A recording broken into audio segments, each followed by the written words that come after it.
तर ही दृश्य आपण बघतोय विलेपार्लेमधील जैन मंदिरावर पालिकेने तोडक कारवाई केलेली आहे। मंदिराच्या समर्थनार्थ जैन बांधवांकडून सध्या आंदोलन केलं जात आहे। कारवाई केलेल्या मंदिरामध्ये जैन बांधवांकडून आरती देखील करण्यात आली आहे आणि ही दृश्य आहेत पोलिसांकडून या आंदोलकांना अडवण्याचा प्रयत्न केला जातोय।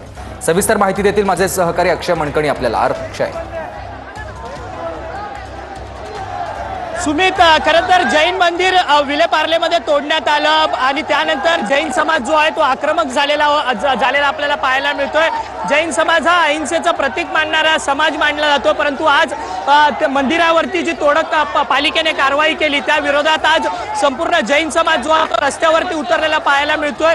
विलेपार्ले स्टेशन पासून ते अंधेरीच्या के ईस्ट वॉर्ड पालिकेच्या कार्यालयापर्यंत आंदोलन जे आहे ते जैन समाजाने या ठिकाणी घेतलेलं असल्याचं पाहायला मिळतं आणि पालिकेवरती आता संपूर्ण जैन समाजाचा मोर्चा जो आहे तो येऊन टाकलेला असल्याचं पाहायला मिळतोय आणि पालिका संपूर्ण पालिकेमध्ये घुसण्याचा प्रयत्न जो आहे तो जैन समाजाकडनं या ठिकाणी होताना पाहायला मिळतोय। मोठ्या आक्रमक पद्धतीने जैन समाजाकडनं हे आंदोलन आहे या ठिकाणी होताना पाहायला मिळतंय। वर्षा गायकवाड आणि इतर लोकप्रतिनिधी जे आहेत ते या ठिकाणी पोहोचलेले आहेत। वर्षातही समाज आक्रमक झालेला आहे, आतमध्ये घुसण्याचा त्यांची मागणी काय आहे की ज्या अधिकाऱ्याने कारवाई केली होती त्या अधिकाऱ्यावरती कारवाई व्हावी आणि जी बिलकुल जायज आहे ज्या तऱ्हेने कारवाई झाली। सकाळी मी मगाचपासून सांगते की 2 GCP आणले गेले, त्या ठिकाणी महिलांवरती ज्या तऱ्हेने त्या ठिकाणी जो हल्ला झाला ह्याचा सगळेजण निषेध करतात। त्यामुळे खरं तर जैन समाज हा शांतताप्रिय समाज आहे, दिगंबर समाज हा खूपच शांतताप्रिय समाज आहे। कधी आजपर्यंत त्यांचा आवाज ऐकला होता का?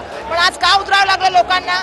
कारण ज्या तऱ्हेने तुम्ही कारवाई करत चाललेला आहात, ज्या गोष्टी इलिगल आहेत त्यांना तुम्ही समर्थन देता आणि ज्या गोष्टी लिगल आहेत त्यांना तुम्ही त्यावरती कारवाई करण्याचं काम करता, म्हणून आज त्यांना रुद्र अवतार यावं लागलं। हा डबल इंजिन सरकारसाठी आवाज आहे। आज राजस्थानमध्ये मोर्चे निघाले जैन समाजाचे, आज मुंबईमध्ये मोर्चे निघाले जैन समाजाचे। शांतताप्रिय समाज ज्यावेळी रस्ता उतरतो कोणासाठी उतरतो? त्यांच्या अस्मितेसाठी उतरतो, त्यांच्या स्वतःचा आवाज दाखवण्यासाठी करतायत। तुम्ही जे बघितलं ते एक फॉर्शी पण ठेवलेली नाही अँगल। सत्ताधारी पक्षाचे लोकप्रतिनिधी आज सामील होतात, त्यांचीच सत्ता। तेच मला आश्चर्य वाटतंय की सत्ताधारी पक्षाचे त्या ठिकाणी जे आहे ते मंत्री होतात आणि आमदार होतात त्या ठिकाणी सामील आणि त्यांचंच सरकार आहे, त्यांनी याच्यावर कारवाई करावी।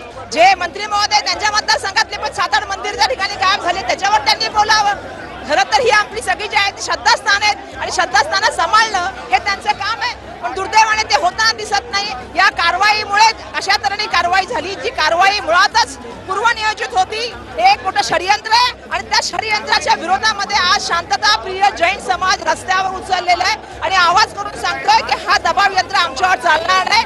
तुम्ही मूर्तीचं खंडन कराल